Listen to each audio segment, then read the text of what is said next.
Florence, 1493. The city throbbed with the glory of the Renaissance. Art, science, and philosophy wove together in a tapestry of revolutionary ideas. My name is Lorenzo, and I lived at the heart of this vibrant world. To others, I was just an apprentice apothecary, a nameless face amidst the bustle of a workshop fragrant with dried herbs and rare extracts. But my true craft was hidden, a clandestine pursuit that consumed me, transforming lead into gold, distilling the essence of eternal life. By day, I ground herbs and mixed tinctures for trivial remedies, but the nights were mine. By the flickering glow of candles, my secret laboratory came alive. Jars brimming with luminous liquids, scrolls scrawled with hermetic formulas, and the metallic tang of mercury thick in the air. Florence was a stage for great ambitions, but mine dwarfed even the Medici. At that time, the quest for the philosopher's stone was a dangerous path. It was said that only the pure of heart could unlock its secrets. I laughed at such tales. Purity was not of the heart but of will, and mine was as unyielding as iron. One night, after months of failed experiments, the solution emerged as if by miracle. It was an opalescent liquid that emitted a subtle glow, like moonlight reflected on water. When I held it up to the light, something inside me cracked. I don't know if it was fear, excitement, or the shadow of a guilt I refused to acknowledge. I drank. The liquid went down like warm honey, and for an instant, it felt as though my body was illuminated from within. But then came the cold. Not an ordinary chill, but an ice that pierced to the bone, as if something essential was being stripped away. In that moment, I realized I had made a mistake that could never be undone. The following day seemed normal. My skin retained its color, my hands still trembled slightly after long hours of work, and my colleagues noticed nothing amiss. But I knew something had changed. The dreams came first. Golden fields turned to barren wastelands. Silver rivers dried before my eyes. Then I began to notice a shift in the people around me, not in their actions, but in their faces. A regular customer came to the shop one morning with his usual serene expression, but as he spoke, I saw his face deteriorate, not physically, but like an old painting cracking with age. That was only the beginning. My hands became a torment. Every touch carried an invisible weight, a force that drained something vital from those I came into contact with. It was as if my skin had become a veil between life and something beyond. I'd avoided touch at all costs, but it wasn't always possible. One day, a woman brought her child to the apothecary, a boy feverish and limp as wax. She begged me to help, placing the child in my hands while she sobbed. I hesitated, but she insisted. I had no time to think before the boy's breath softened to a whisper, then to a terrible stillness. He appeared to sleep, but the quiet on his face revealed something that cut deeper than any blade. The mother screamed. I fled. Solitude became my only companion. I closed the shop, abandoned the city, and hid in the hills surrounding Florence. The relics of my work, my precious laboratory, became a tomb for my ambition. I no longer needed to seek answers. I knew I had found them, and they had condemned me. The years passed, but time seemed to lose meaning. My reflection in the mirror didn't change, but my mind became a battlefield. The laughter of children, the gazes of friends, memories of love, all these things, once mundane, now felt like daggers in my immortal soul. I began to hear voices, soft as leaves rustling in a forest, yet full of ominous promises. They said I had touched the forbidden, something that should never have been reached. They said eternity was not a gift but a prison without a key. And then, on a winter night, as snow fell like ash around my cabin, I finally understood. There was no escape, no redemption. My legacy would not be gold or glory, but an eternal silence where time would be my only executioner. Now I share this with you, stranger, so you know the greatest mistake is not failure, but reaching for what should never be attained.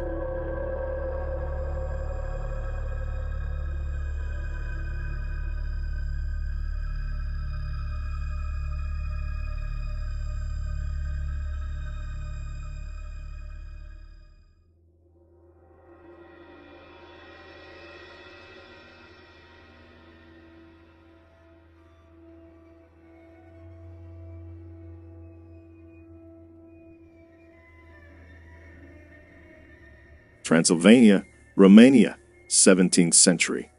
My name is Ion, son of shepherds, born on the misty slopes of the Carpathian Romania, where the air carries the scent of damp earth and endless pines. My life had never been one of mysteries or superstitions. I always believed the world was as solid and predictable as the mountains surrounding us. That's what my father used to say, and he was never wrong. Our days began before sunrise and ended long after it set. I guided the flock along narrow trails, accompanied only by the sound of sheep bells and the wind whispering secrets through the peaks. At night, by firelight, my father told tales of olden times, spirits guarding the land, creatures dwelling in shadowy valleys. He spoke with solemnity, but I always thought they were just ways to keep us obedient to tradition. Then came the day the flock scattered, drawn to something in the rocks. At first, I thought it might be a fox, but as I approached, I saw it was a small box partially buried in the soil. Made of dark wood, it was etched with intricate carvings that seemed to move beneath my fingers. I don't know why I picked it up, perhaps curiosity, perhaps something more. Inside the box was a small bone, no larger than a child's finger, polished to perfection and covered in strange symbols I didn't recognize. What I felt when I touched it is hard to describe. It was like a wave of heat rushing through my arm, bringing with it images, flashes of lives that weren't mine. At first, they were just scenes. A woman sowing corn in a golden field, a man forging a sword under a stormy sky. But as the days passed, the visions began to last longer and invade my waking hours. I found myself being these people, feeling their pains and their fears. Still, I couldn't abandon the reliquary. It seemed to pull at something inside me, as though it was filling gaps I didn't even know existed. Over time, I realized they weren't just memories. They were emotions, so intense they were suffocating. It was as if the reliquary was a bottomless well, each touch dragging me deeper into something I couldn't comprehend. My nights grew longer, sleepless.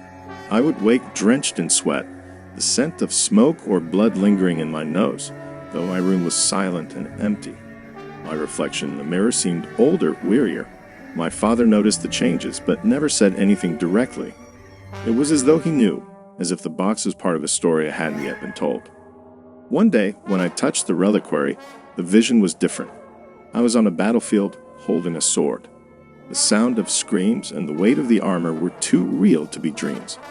Then I felt a spear pierce my chest. The pain was so vivid I screamed, collapsing onto the cabin floor. When I opened my eyes, my chest was unmarked, but the ache lingered like a shadow. Each day, the memories grew more intense. I lived the lives of people who seemed connected to me, yet their stories always ended in despair. It was as though the reliquary wanted to show me the worst of humanity: betrayals, anguish, endless torment. On the last day, I returned to the forest where I'd found it. I can't say what led me there, but it felt as if the reliquary wanted to go back to where it had been buried. As I walked, I heard whispers in the wind, ancient words I couldn't understand. When I reached the exact spot, the earth looked different, darker, almost alive. I buried the reliquary in the same hole, but as I released the box, I felt a force pulling at me. It wasn't physical but spiritual, as if something inside me was being ripped away. I fell to my knees, and the world around me began to spin. My vision blurred, and before everything went dark, I saw the figures of all those I had lived. They stood silently, their faces stern, judgmental. Now here you are, listening to my story. Perhaps I've passed my burden on to you. Perhaps the reliquary still waits buried for another curious soul. But remember, not everything buried is meant to be unearthed.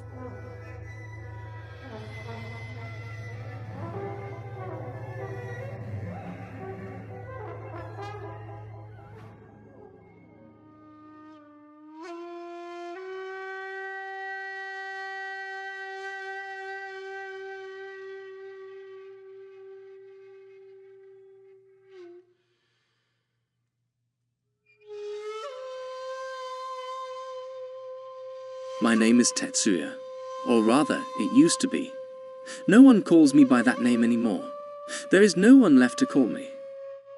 Life in Japan during the Heian period was not simple, but it was full of honor. I served my lord with diligence, as all good samurais do. Every day was meticulously planned, a cycle of training, vigilance, and devotion. The empire flourished, Kyoto expanded, but none of that mattered to me. I lived only to protect my house, my family, and, above all, to fulfill my duty. My mission was always clear: protect the lineage, preserve the honor. But as any true samurai knows, the price of honor is immeasurable. When the winds of war began to blow across the empire, I found myself facing something unexpected. A different challenge, something that could not be solved with sharp blades or ancestral wisdom. This challenge, on the contrary, came from the darkness. An ancient promise. A promise made long before I was born. One night, my lord, a man of noble spirit and unshakable reputation, summoned me to his private hall. The candles flickered in the wind, and the scent of incense filled the heavy air. He looked at me with eyes that carried a wisdom I barely understood at the time. "It is time to fulfill our destiny, Tetuya," he said in a calm, unsettling tone. At that moment, I did not yet know the full extent of the price he was about to make me pay. He handed me a scroll, delicately tied with silk threads. Inside, there were details of an ancient ritual, a forbidden practice long since erased from the hearts of men. The ritual, he explained, would guarantee eternal protection for my family. Troubled times lay ahead, and the ancestral spirit, a force as old as the mountains themselves, could guide us, protect us from the chaos. I hesitated, of course. After all, no one in their right mind would risk walking a path without knowing where it would lead. But desperation is a powerful force. The weight of responsibility for my lineage. I had no choice. I tried to refuse, but my lord, with a grave voice, reminded me of the promise made by my ancestors, that our bloodline could never be broken. It was a promise made in blood, and I, Tetuya, would be the last to dishonor it. In the middle of the next night, with the winds of winter beginning to blow through Kyoto, I was taken to a distant temple. The stars shone intensely, as if they were watching every movement. The temple was covered in vegetation that seemed to want to swallow the place whole. There was something evil in the stillness of that place, as if the very air was about to collapse. There, with the help of Taoist masters, we performed the ritual. I, on my knees, stood before an altar made of ancient warriors' bones. The spirit to be invoked was not something that could be seen or touched by human eyes. It was not an ancestral spirit, as I had imagined. It was something more. Something darker, something that cannot be named without causing the tongue to twist in fear. The ceremony was long, and as the incense burned and the energy of the earth seemed to intensify, a voice began to emerge from the shadows. It whispered through the cracks of the temple, echoing in my ears with a soft but condemning tone. "You carry the burden now, Tetuya." That voice, warm and venomous, seemed to tear through my soul. The spirit, the guardian of the promise, never intended to protect my family. It desired something far more horrific. The spirit was a cruel reminder. The bloodline that was blessed with the promise would be eternally marked. I would not only protect my family, I would become the guardian of a cursed destiny, condemned to watch over it forever, without rest, without end, without hope. When I left that temple, the world's vision was already distorted. I did not age, but the pain and suffering of the generations that passed weighed heavily on me. When the last direct heir of my bloodline, my son, fell before my eyes, not by a blade or a war, but by a relentless disease that no one could understand, I realized the true extent of my damnation.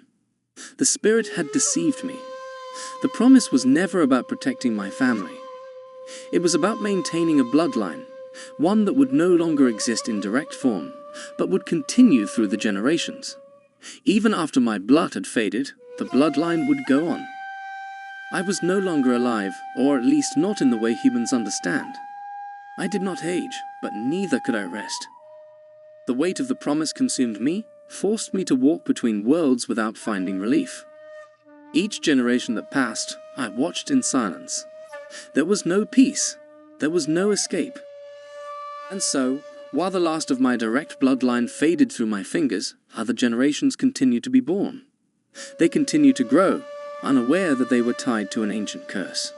But for me, nothing else mattered, for I am the guardian of a legacy I cannot break.